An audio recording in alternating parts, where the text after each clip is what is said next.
Hello friends, welcome back to our channel toppers target. कैसे हैं आप सब? आई होप आप सब अच्छे होंगे और आप सबकी प्रिपरेशन अच्छे से चली रही होगी। फॉर योर एग्जाम हम प्रीवियस ईयर क्वेश्चन डिस्कस कर रहे थे, उसी सीरीज को कंटिन्यू करते हुए आज की क्लास में भी हम प्रीवियस ईयर क्वेश्चन डिस्कस करने वाले हैं। तो स्टार्ट करते हैं आज की क्लास को। सो लेट्स सी, जो सबसे पहला क्वेश्चन है, question number first is how much oxygen can be obtain from 90 kg of water, की 90 किलो पानी से कितनी ऑक्सीजन प्राप्त की जा सकती है। एज वी ऑल नो कि जो मॉलिक्यूलर वेट होता है वाटर का वो होता है दैट इज 18। तो बात करें अगर हम 18 gram of oxygen give 16 gram of O2, ठीक है जी, गिव 16 ग्राम ऑफ O2। अगर वही निकाल लें 1 gram of water, 18 gram of water give 16 gram of O2, वही 1 gram of water gives that is 16 upon 18 gram of O2। अब निकालना था, क्वेश्चन में पूछा था कि 90 किलो पानी में कितनी ऑक्सीजन प्राप्त की जा सकती है, तो ये निकाल लो दैट इज 90। तो ये कैलकुलेट करके आएगा 16 अपॉन 18 इंटू 90, और जब इसे कैलकुलेट करोगे तो ये आ जाएगा 80 kg। कितना आ जाएगा? ये आ जाएगा 80 kg। तो हम कंक्लूड कर सकते हैं कि 80 kg of oxygen obtain from 90 kg of water. तो जो फर्स्ट ऑप्शन होगा ये क्या हो जाएगा? सही answer. Next question number second is the amplifier device is, कि जो एम्पलीफायर डिवाइस है, ठीक है, वो डायोड है, रेजिस्टेंस है, ट्रांजिस्टर है या फिर कैपेसिटेंस है। तो हम ट्रांजिस्टर को यूज करते हैं। Transistor can be used as amplifier device. Is that clear? कि transistor can be used as amplifier device, ठीक है। तो फर्स्ट है diode incorrect, resistance incorrect, transistor correct answer. Next question, ozone is made up of how many atoms of oxygen, कि ozone oxygen के कितने परमाणुओं से बनी है। तो एज वी ऑल नो कि जो ओजोन है दैट इज O3, ये तो आप सबको पता होगा कि ओजोन दैट इज O3। तो किससे मिलके बनी है? Made up of 3 atom of oxygen, made up of 3 atom of oxygen, made up of 3 atom of oxygen. तो पहला है फोर्थ इनकरेक्ट, दूसरा है जो थर्ड ऑप्शन हो गया, ये क्या हो गया? सॉरी, जो सेकंड ऑप्शन हो गया, क्या हो गया? सही आंसर। नेक्स्ट क्वेश्चन है the molecule which does not exhibit dipole movement, कि वो कौन सा मॉलिक्यूल है जो डायपोल मूवमेंट को एग्जिबिट नहीं करता।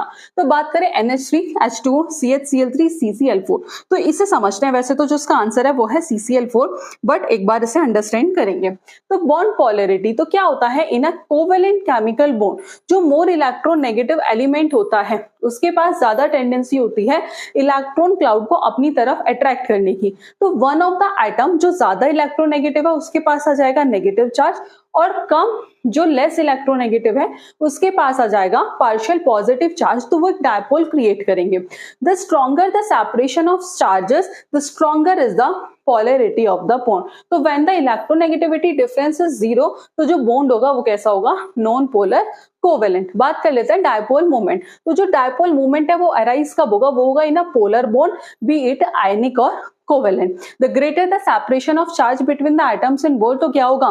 Greater the value of dipole movement. Dipole movement एक वेक्टर क्वांटिटी है जिसमें डायरेक्शन भी है और मैग्नीट्यूड भी है। तो वही मैं बात करूं पहले ऑप्शन की, तो दैट इज CHCl3। तो आपको जो डायरेक्शन दिख रही होगी bond polarity of CH bond, तो वो किधर है? वो है हाइड्रोजन से क्लोरीन की side, from hydrogen to chlorine. Same अगर CCl की बात करें, CCl बॉन्ड की बात करें, तो जो डायरेक्शन है वो कहां है? कार्बन से क्लोरीन। इनकी ज्योमेट्री कैसी है? टेट्राहेड्रल है। तो जो रिजल्टेंट डायपोल है वो कहां है? वो डाउनवर्ड है, ठीक है। जो रिजल्टेंट डायपोल है वो कैसा है? डाउनवर्ड है, ठीक है। नेक्स्ट देखते हैं CCl4। तो इस केस में जो डायरेक्शन ऑफ बॉन्ड पोलैरिटी है वो है कार्बन टू क्लोरीन, ठीक है। आपको दिख रहा होगा वो कैसी है?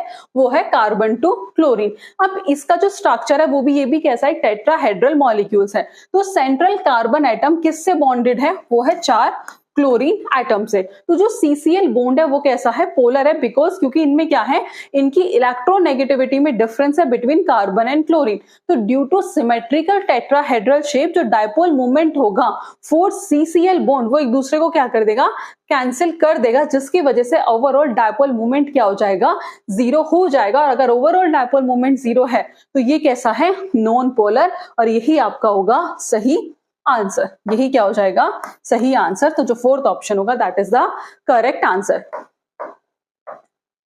ठीक है, बाकी भी एक बार देख लेते हैं। NH3 तो शेप होती है अमोनिया की, वो डिसऑर्डर्ड टेट्राहेड्रल है।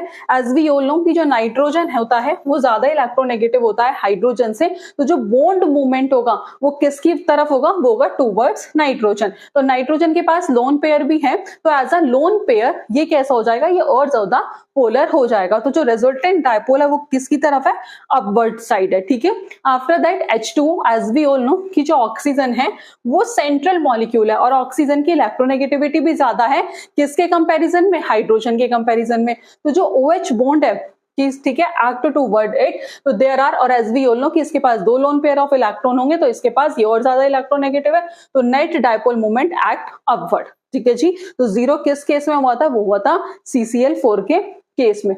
ठीक है, नेक्स्ट क्वेश्चन है टिंचर आयोडीन इज, तो जो टिंचर आयोडीन है that is a alcoholic solution of I2, तो एक्वस सॉल्यूशन ऑफ I2 ये गलत है, solution of I2 in aqueous KI ये भी गलत है, अल्कोहलिक सॉल्यूशन ऑफ I2, तो जो थर्ड ऑप्शन होगा that is the correct answer. Let's see, तो टिंचर ऑफ आयोडीन एक सॉल्यूशन होता है आयोडीन का अल्कोहल में, टिपिकली इथेनॉल, जिसमें क्या होता है, typically ethanol with a small amount of potassium iodide, come amount होता है पोटेशियम आयोडाइड का, जो क्या करता है, आयोडीन की सॉल्युबिलिटी को बढ़ा देता है, जिससे कॉमनली यूज किया जाता है antiseptic to disinfectant on in skin before surgery. तो इस टाइम पे हम टिंचर ऑफ आयोडीन का यूज किया जाता है, अल्कोहल सॉल्वेंट की तरह काम करता है फॉर आयोडीन, और एंटीसेप्टिक प्रॉपर्टी को एनहांस कर देता है।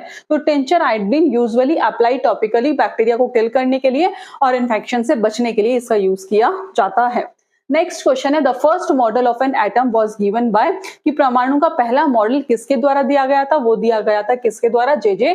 थॉमसन के द्वारा। किसके द्वारा दिया गया था, वो दिया गया था J.J. थॉमसन के द्वारा। तो पहला है Niels Bohr, incorrect, J.J. Thomson that is the correct answer. Next question है law of refractive index was given by, sorry law of refraction was given by, तो लॉ ऑफ रिफ्रैक्शन को और क्या कहते थे, स्नेल लॉ, और ये किसने दिया था, ये दिया था स्नेल ने। तो पहला है Maxwell, incorrect, Huygens incorrect, Newton incorrect, जो स्नेल होगा that is the correct answer. ठीक है, तो लॉ ऑफ रिफ्रैक्शन को स्नेल लॉ भी कहते हैं, जो एक डच मैथमेटिशियन और एक फिजिशिस्ट ने दिया था, जिनका नाम था विलीब्रॉड सेनिलस, ऑफन सिंपली जिन्हें स्नेल कहा जाता था। इन्होंने इस लॉ को फॉर्मुलेट किया था 1620 में। तो स्नेल्स लॉ स्टेट दैट कि the ratio of the sine of the angle of incident to the sine of the angle of refraction is constant and is equal to the ratio of the refracted indices of the two media mathematically। हम इसे ऐसे represent करते हैं, आइए आपको पता होगा angle of incidence R angle of refraction, और N1 and N2 क्या है, ये है रिफ्रैक्टिव इंडाइसेस, ये क्या है, refractive indices of the first and second medium. Basically ये जो लॉ था, this law is fundamental in understanding कि जो लाइट है वो कैसे बेंड हो रही है जब वो पास हो रही है एक मीडियम से दूसरे मीडियम में। ठीक है जी, कि एक मीडियम से दूसरे मीडियम में जब लाइट जो है वो पास हो रही है, तो this law is fundamental understanding कि कैसे लाइट जो है वो बेंड हो रही है जब वो एक मीडियम से दूसरे मीडियम में क्या हो रही है, पास्ड हो रही है। Is that clear? Next question है what is the hybridisation of carbon atom in methane, कि क्या हाइब्रिडाइजेशन होगा मीथेन में, कार्बन परमाणुओं का हाइब्रिडाइजेशन क्या है। तो जो मीथेन की स्ट्रक्चर होती है दैट इज CH4। ठीक है ji, that is the structure of methane. अब इसमें सारे सिंगल बॉन्ड है, तो सारे ही क्या है, सिग्मा बॉन्ड है। ठीक है जी, इसमें सारे क्या है, सिग्मा बॉन्ड है। और क्या हाइब्रिडाइजेशन होता है इसका, दैट इज sp3। तो पहला है sp, इनकरेक्ट, sp2 नहीं, sp3 is the correct answer. Next question, which of the following is a linear molecule, कि इनमें से कौन सा लीनियर मॉलिक्यूल है। तो जो फर्स्ट है दैट इज वाटर, H2O। तो एज वी ऑल नो कि जो H2O है, ठीक है जी, आपको दिख रहा होगा, क्या ये लीनियर है, तो ये लीनियर नहीं है, ये कैसा है, ये है V शेप। ये कैसा है, ये है वी शेप। ठीक है जी, तो ये तो हो गया आपका ऑप्शन गलत। ठीक है, ये हो गया गलत। SO2 ये भी वी शेप होता है, तो ये भी हो गया गलत। बात करें कार्बन डाइऑक्साइड की, दैट इज CO2। अगर आपको SO2 की स्ट्रक्चर बनानी है तो ये होता है दैट इज SO2। और इसकी भी शेप कैसी होती है, इसकी भी शेप होती है वी शेप। कैसी होती है, वी शेप। ये भी हो गया गलत। अब बात करते हैं कार्बन डाइऑक्साइड की। तो जो कार्बन डाइऑक्साइड होता है ये कैसा होता है, ये होता है लीनियर। ठीक है जी, ये कैसा होता है, ये होता है लीनियर। तो कार्बन एटम हैज, क्या है कार्बन एटम के पास, दो नेगेटिव ऑक्सीजन है कि दोनों साइड क्या है, नेगेटिव ऑक्सीजन है ऑफ द पॉजिटिव कार्बन। तो ये क्या कर रहे हैं, एक दूसरे को कैंसिल आउट कर रहे हैं। और जो इसकी ये कैसा होता है carbon dioxide, that is a linear molecule. तो जो आपका तीसरा ऑप्शन होगा that is the correct answer. Next question, 1 kg weight is equal to, ठीक है, 1 kg weight is equal to, तो as we all know कि weight is equals to mg। m क्या होता है, that is mass। ठीक है जी, m क्या है, that is mass of the object। ठीक है, mass of the object। w क्या है, that is the weight।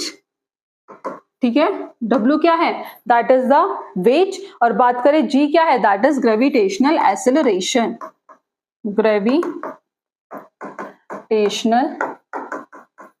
Acceleration. क्या पूछा है कि 1 kg weight is equal to, तो आपको एक चीज पता है कि जो मास है वो कितना है, दैट इज 1 kg।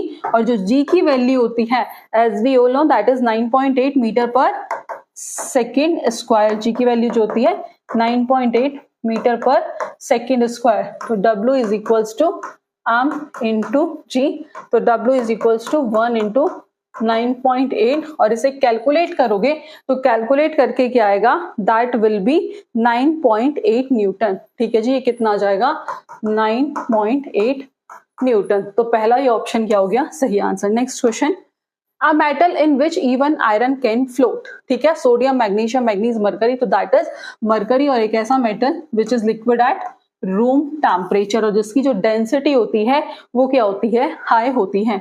मरकरी की जो डेंसिटी होती है वो क्या होती है, हाई होती है। Next question, the element found most abundantly in the earth crust is. ठीक है जी, वो उस एलिमेंट का नाम बताना है जो मोस्ट अबंडेंटली अर्थ क्रस्ट में पाया जाता है। Silicon, aluminium, oxygen, iron. तो दैट इज ऑक्सीजन। तो आपका थर्ड ऑप्शन क्या हो जाएगा, सही answer. Next question, a metre equal to.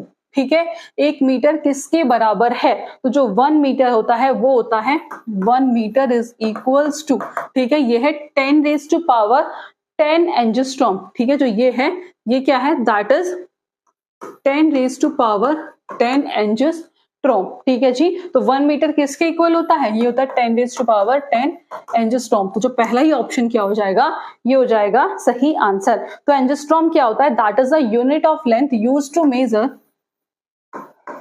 एंजिस्ट्रॉम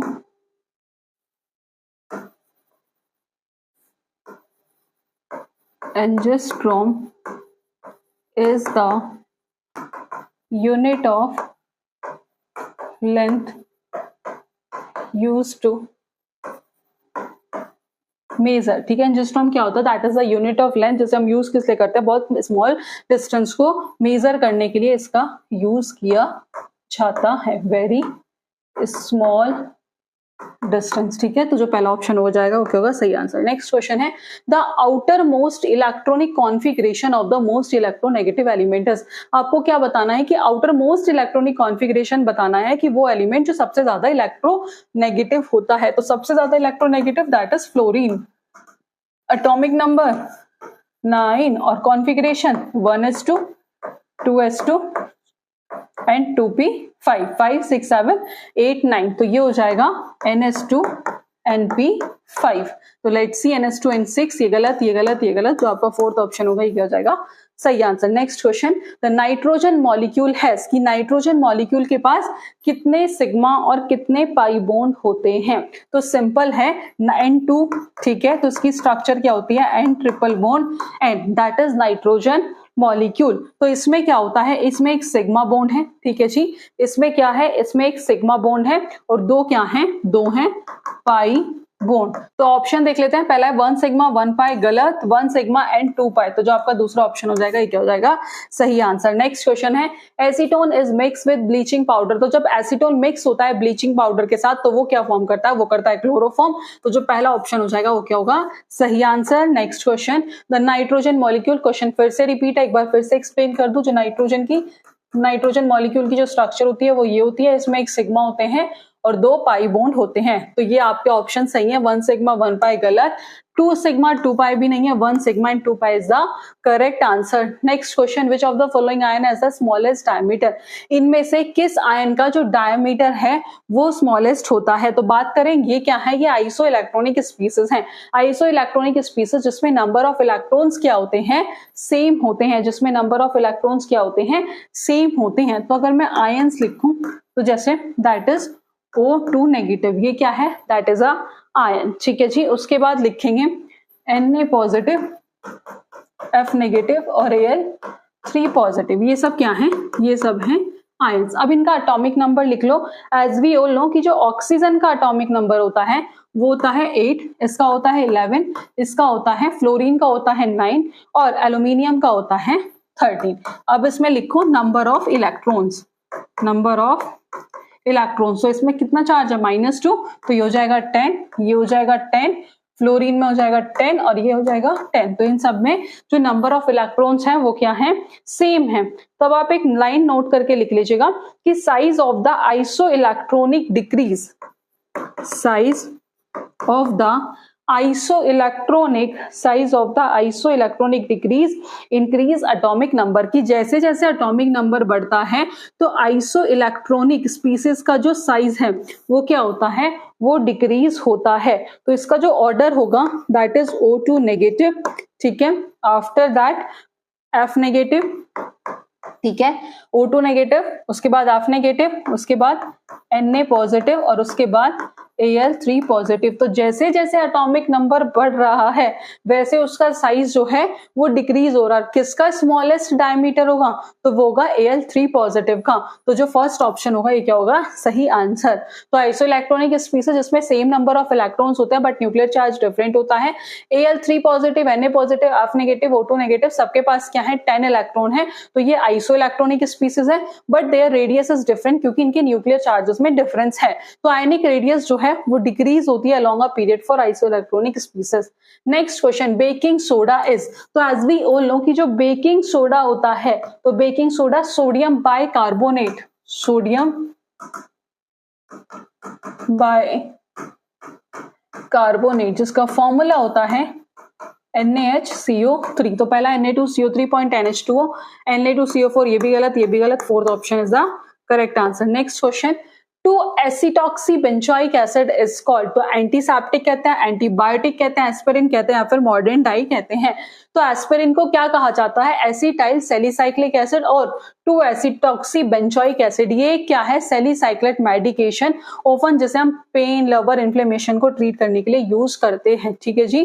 तो इसका जो आंसर होगा that is aspirin, third option is the correct answer. And last question है, ठीक है, क्वेश्चन नंबर 33 है, रेड लेड इज, तो जो लेड सेकंड फोर्थ ऑक्साइड होता है उसे रेड लेड कहा जाता है जिसका फॉर्मूला होता है Pb3O4, तो पहला है PbO गलत, PbO2 गलत, Pb3O4 is the correct answer, ठीक है जी। लेड सेकंड 4 ऑक्साइड को कहा जाता है रेड लेड, ठीक है जी, एक रेड क्रिस्टलाइन और अमोर्फस पिगमेंट होता है जिसका केमिकल फॉर्मूला होता है Pb3O4, जिसे हम बैटरीज को बनाने के लिए, सिरेमिक्स को, anti corrosive coating, crystal glass in सबको बनाने के लिए इसका यूज किया जाता है, ठीक है जी। तो ये थे कुछ 21 क्वेश्चन जो हमने आज की क्लास में डिस्कस किए हैं। आई होप आपको अच्छी क्लास पसंद आई होगी। अगर कोई क्वेरीज या कोई क्वेश्चन है आपका तो आप कमेंट बॉक्स में पूछ सकते हैं। आज की क्लास में इतना ही, मिलते हैं नेक्स्ट क्लास में। Thank you.